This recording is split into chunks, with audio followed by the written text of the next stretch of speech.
तो आप ऐसे मिले थे मेरे पिता से और उन्होंने कभी कुछ ऐसा जिक्र नहीं किया आपका, मतलब कभी कुछ नहीं। और अगर आप मेरे पिता को इतनी अच्छी तरह ही जानते थे तो फिर ऐसा क्यों?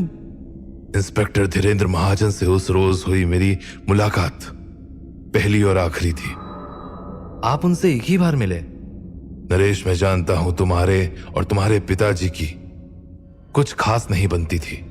उन्होंने मुझसे जिक्र किया था इस बात का, पर वो काफी मानते थे तुम्हें। और क्या जानते हैं आप? उठा लो, जरूरी हो सकता है। बाद में, पहले बताइए मुझे आगे क्या हुआ। मैं भी यही हूं और तुम भी।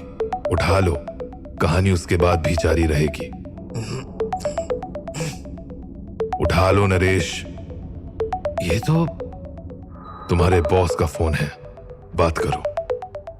हाँ, हेलो नरेश, कहाँ हो तुम? सब ठीक तो है? हाँ हाँ सर, सब ठीक है। अभी मैं रामाचारी जी के घर पर ही हूँ। ओ, मुझे बस थोड़ी चिंता हो रही थी।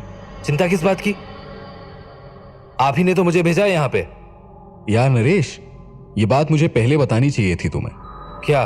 हम काफी दिनों से प्रोफेसर का इंटरव्यू लेना चाह रहे थे, पर कुछ हो नहीं पा रहा था। फिर एक दिन सामने से उनका कॉल आया और वो खुद मान गए इंटरव्यू के लिए। बस उनकी एक शर्त थी। कैसी शर्त? उनकी शर्त थी कि वो सिर्फ तुम्हें ही इंटरव्यू देंगे। उन्होंने स्पेसिफिकली ये बात कही कि उन्हें सिर्फ नरेश महाजन ही चाहिए। ये बात मुझे भी थोड़ी अजीब लगी, पर मैंने सोचा कि जब काम बन रहा है तो बनने देते हैं। सर, आपने मुझे ये पहले क्यों नहीं बताया? देखो, मैं आपसे बाद में बात करता हूँ। फिलहाल मुझे कुछ और हिसाब है जो चुकता करने हैं। देखो नरेश, अपना ख्याल रख।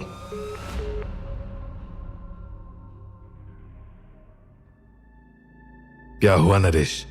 तुम्हारा चेहरा देखकर लग रहा है कि उलझनें बढ़ गई हैं तुम्हारी। अब और कहानियां नहीं।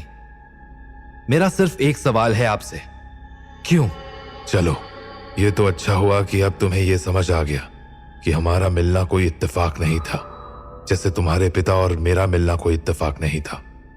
हर चीज के पीछे कोई ना कोई वजह होती है, एक मतलब छुपा होता है। झूठे झूठे हैं आप ढोंग करते हैं अच्छे होने का। असल बात तो यह है कि आप एक मतलबी इंसान हैं जो दूसरों की जिंदगियों से खेल रहे हैं अपने मतलब के लिए। मतलबी कौन नहीं नरेश, पर तुम्हें यह समझना होगा, हम दोनों का मतलब एक ही है। हम दोनों को एक दूसरे की जरूरत है। मुझे कोई जरूरत नहीं है आपकी। यही बात तुमने अपने पिताजी से भी कही थी। तुम्हें तो उनकी भी जरूरत महसूस नहीं होती थी। हां, क्योंकि उन्होंने कुछ नहीं किया हमारे लिए। पुलिस की नौकरी काफी नहीं थी हमारा घर चलाने के लिए, मेरी बीमार मां के खर्चे उठाने के लिए।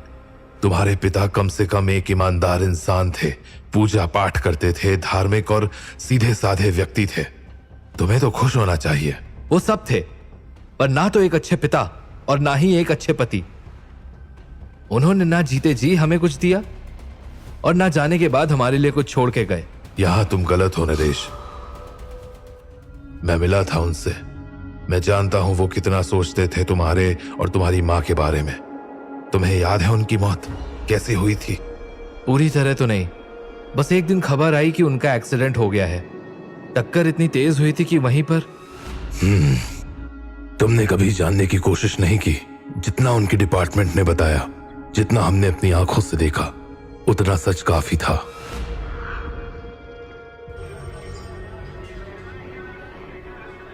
आप कुछ बोलेंगे भी या मुझे घूरते रहेंगे? बस सोच रहा हूं, तुम्हारी कहानी तो अच्छी है, पर इस पर विश्वास कैसे करूं समझ नहीं आ रहा।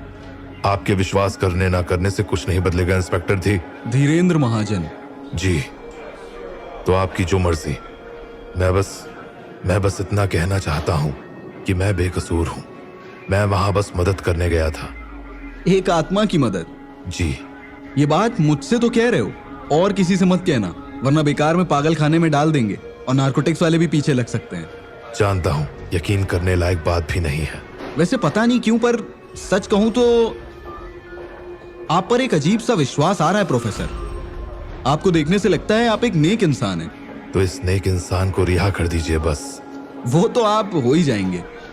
बस फॉर्मेलिटी के लिए थोड़ी बहुत पूछताछ करेंगे हम, उसके बाद आप जा सकते हैं। शुक्रिया।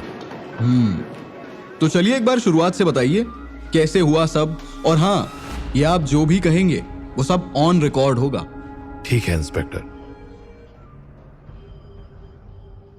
मैंने तुम्हारे पिता को सारी बातें बता दी। उन्होंने सब सुना और अपने हिसाब से एक स्टेटमेंट तैयार कर दी। स्टेटमेंट को एक बार पढ़कर मैंने उसे उनके हवाले कर दिया। मुझे जाने की इजाजत मिल गई। मैंने सोचा कि बस हमारी मुलाकात यहीं खत्म हो जाएगी, पर कुदरत कुछ और चाहती थी। रात काफी हो चुकी थी। मैं पुलिस स्टेशन के बाहर खड़ा था। तेज बारिश ऐसे बरस रही थी जैसे पूरा शहर डुबाना चाहती हो।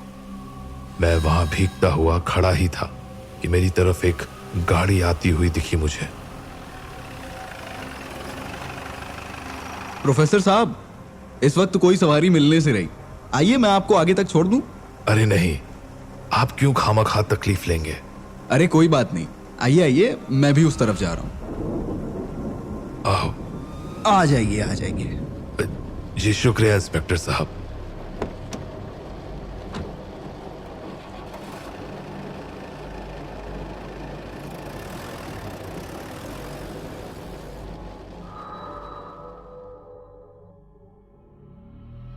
प्रोफेसर, मुझे कुछ जानना है। मैं तुम्हारा सवाल जानता हूं नरेश, फिर भी पूछो, क्या पूछना चाहते हो? आप अभी जो मुझे बता रहे हैं, क्या ये उसी दिन की बात है जिस दिन मेरे पिता का एक्सीडेंट हुआ था? क्या आप उनके साथ थे?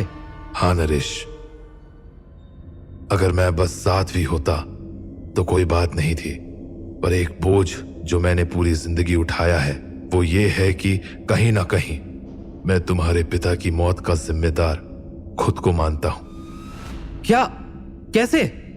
और इतना ही नहीं, तुम कहते हो ना कि मैं खुद गर्ज हूं, अपने बारे में सोचता हूं। हाँ, ठीक कहते हो तुम। मैंने तुम्हारे पिता से उनके आखिरी वक्त में एक सौदा किया था जिसका अफसोस मुझे जीवन भर रहा। और सच कहूं तो आज तुम यहां मेरे सामने उसी सौदे की वजह से बैठे हो। क्या? कैसा सौदा? बताइए प्रोफेसर, कैसा सौदा?